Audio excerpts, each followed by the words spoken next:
Hi, I am Dr. Mike. I'm here today with Terry Livingston MD. Terry, tell us a little bit about yourself. Well, I'm an emergency room physician here in Daytona Beach area. Been working here for 20 years. My training is that I was educated in Canada, took medicine there. Did a residency there, residency here, and a fellowship here in sports medicine. And I work full-time in emergency medicine. Excellent. Now, what made you decide, Terry, as an MD, to not go the conventional way for your musculoskeletal issues? In other words, why didn't you do drugs or surgeries and you choose stem cell therapy instead? Well, the injury that I actually had bilateral ulnar collateral ligament tears that I developed 25 years ago when I was a competitive swimmer. The stroke that I did at a collegiate competitive level puts a lot of stress on the medial portion of the elbow. And so both of my collateral ligaments tore. It's the Tommy John injury. The Tommy John surgery is the procedure that you get to repair it. I had it bilaterally, and it restricted and made it impossible for me to basically do the breaststroke, the stroke that I was competitive at in college. So I decided to proceed with stem cell treatment, mostly because the Tommy John surgery for someone my age or even for someone young has a very mixed track record. And after doing lots of research on stem cell treatments and which sort of treatment would be the one that I would choose, I realized that I didn't want the platelet-rich plasma therapy. That seemed, from what the data that was available, it seemed not as effective. And of the stem cell therapies, the mesenchymal cells were clearly superior from my research. And so I looked around for a provider of mesenchymal cells and ended up with Neomatrix. Great. Now, we treated your elbow then with the stem cells from the umbilical cord matrix, in more particular from the Wharton's jelly. Now, when was that treatment, and how did you respond to the treatment pain-wise and function-wise?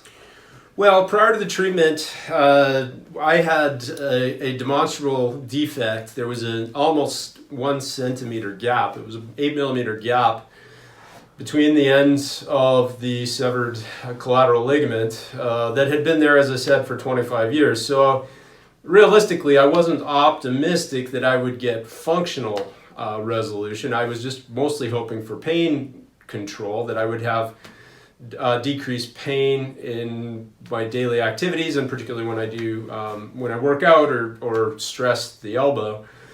However, much to everybody's surprise, including the ultrasound technologist who was doing the studies, after a little more than 3 months, there was actually complete resolution of the tear. There was regeneration of the tissue.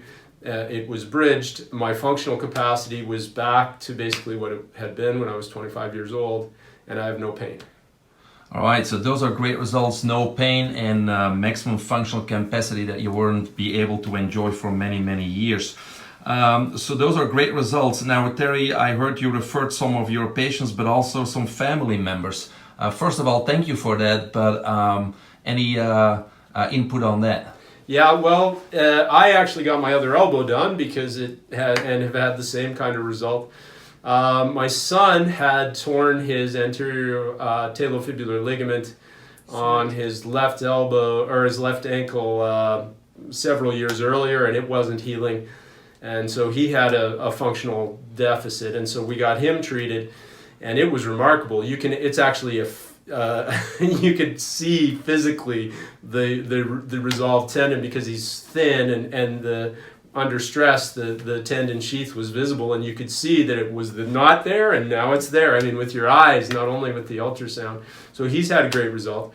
My wife, who has scoliosis of the spine and also rheumatoid arthritis, has chronic low back issues. We got her injected and she's done terrifically well. It's been like a restoration of her life. She's had great reduction in pain and is able, her functional capacity, she's gone from having to change positions very frequently in terms of not even being able to sit for very long, She's gone to now being back to being able to do some of the things that she did as an athlete in college and be more active and fit and able to sit for long periods of time. And it's really almost been a miracle for her, giving her life back. So my father got some treatments. I mean, I'm a believer. I've had most of my family are patients. Excellent, and we're happy we were able to help them all. Now, what would you say then, lastly, to physicians who currently dismiss stem cell therapy as a valid treatment option?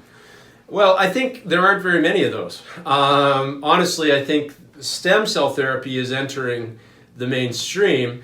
The problem is people don't really, as medical professionals, we get approached by patients to give them advice, and in many cases we don't have the knowledge to be able to really make an informed, give informed advice. And so if we don't know the differences between the different products that are called stem cell, if we aren't able to delineate between, like I say, platelet-rich plasma, which is essentially, not really a stem cell treatment, but people call it that, and so most of what physicians are referring people for is platelet-rich plasma.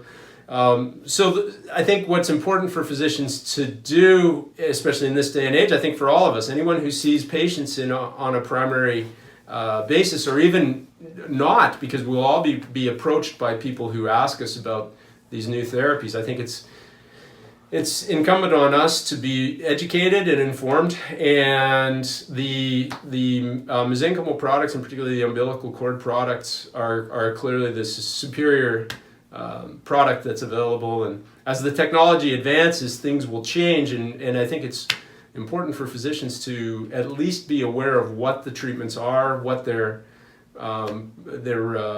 pros and cons are, and be aware that there is something out there that really can help. And keep up to date. On a note there, we actually have now at Neomatrix Medical a physician education program available to really help the physicians also protect their patients when they inquire about stem cell therapy, because obviously we need to make sure we set them to the right clinic that is compliant with all FDA regulations. Their product need to be registered, etc. So thank you very much, Terry, for the testimonial, and hopefully we can continue to help your friends, patients, and family. Thank you.